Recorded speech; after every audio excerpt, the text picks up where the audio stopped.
Hi, my name's Vicki and I'm a hypnotherapist and talking therapist. In this video I hope to answer some of the questions that people often have about hypnotherapy, as well as clear up a few of the misconceptions as well. Hypnosis is actually a completely natural, normal, psychological state of mind that every single one of us experience every single day.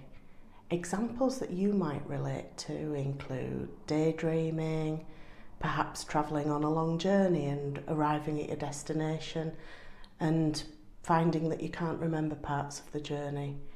Or perhaps you enjoy reading and you can remember a time when you were reading an enjoyable book and you were so engrossed in the story that you lost track of time. Those are all naturally occurring examples of hypnosis. So far from being a zombie state or an artificial state that somebody else puts you into, it's actually something that every single one of us experiences every single day. So one question that's often asked is, can anybody be hypnotised? The answer to that is most people can be hypnotised. There are a very few small exceptions to this, and that includes perhaps people who are very young, so very young children who perhaps are not old enough to follow instructions, simple instructions, and also people who may be experiencing severe mental health issues. But apart from that, pretty much most people can and do go into hypnosis. One thing that's often said by people who experience hypnosis for the first time is that they didn't feel as if they were under hypnosis. And this idea of being under usually comes from a belief that hypnosis is a kind of sleep where we're not aware of what's going on around us. In fact, the opposite is usually true. When we're in hypnosis, we're usually well aware of what's going on around us. We can hear background sounds, we're aware of where we are and what's happening around us. But during hypnosis, we tend to be very relaxed, and so the background sounds may fade into the background. We may be less bothered by distractions, or we may lose track of time. And all of these things are a natural, normal part of hypnosis.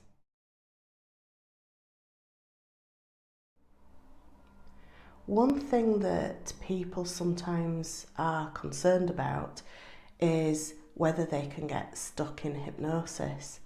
And this usually comes from what they may have seen or heard about stage hypnosis, or perhaps what they've seen on TV where the person being hypnotised appears to be under the control of the hypnotist. But because hypnosis is a natural state of mind that we drift in and out of our own accord quite naturally every day, it's not something that you can actually get stuck in. Even if the hypnotist, or in the case of therapy, the hypnotherapist, was to get up and leave the room whilst you were in the middle of hypnosis, then one of two things would happen.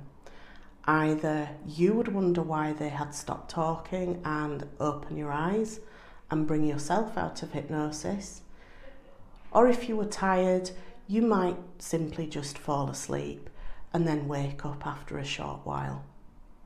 So it's not something that you can get stuck in at all.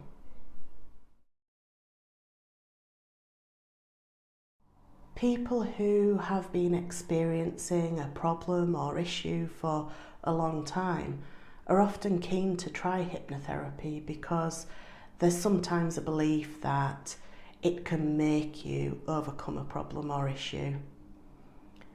Whilst hypnosis is an incredibly powerful tool for change, where your subconscious mind can be encouraged to adopt new ideas, new ways of thinking, and change your behaviours, what it can't do is make you do something. The only person who can make you do something is actually you yourself.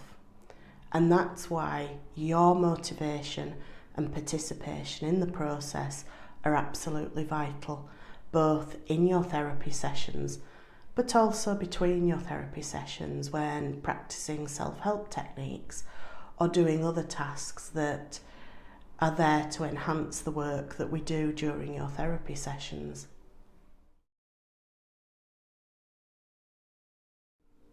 If you've never experienced hypnosis before, you may be wondering what it feels like. Hypnosis is a very individual experience which is different for each person who experiences it. Most people will describe it as a very deeply relaxed daydream where they're aware of what's going on around them, but they're too relaxed to care. Some people may feel physically deeply relaxed as well as psychologically relaxed. Other people may not physically feel very different, but psychologically they do feel very deeply relaxed and as though the worries and cares of the day have temporarily been put on hold. However it feels for you, the best advice is to just relax and see where the journey takes you.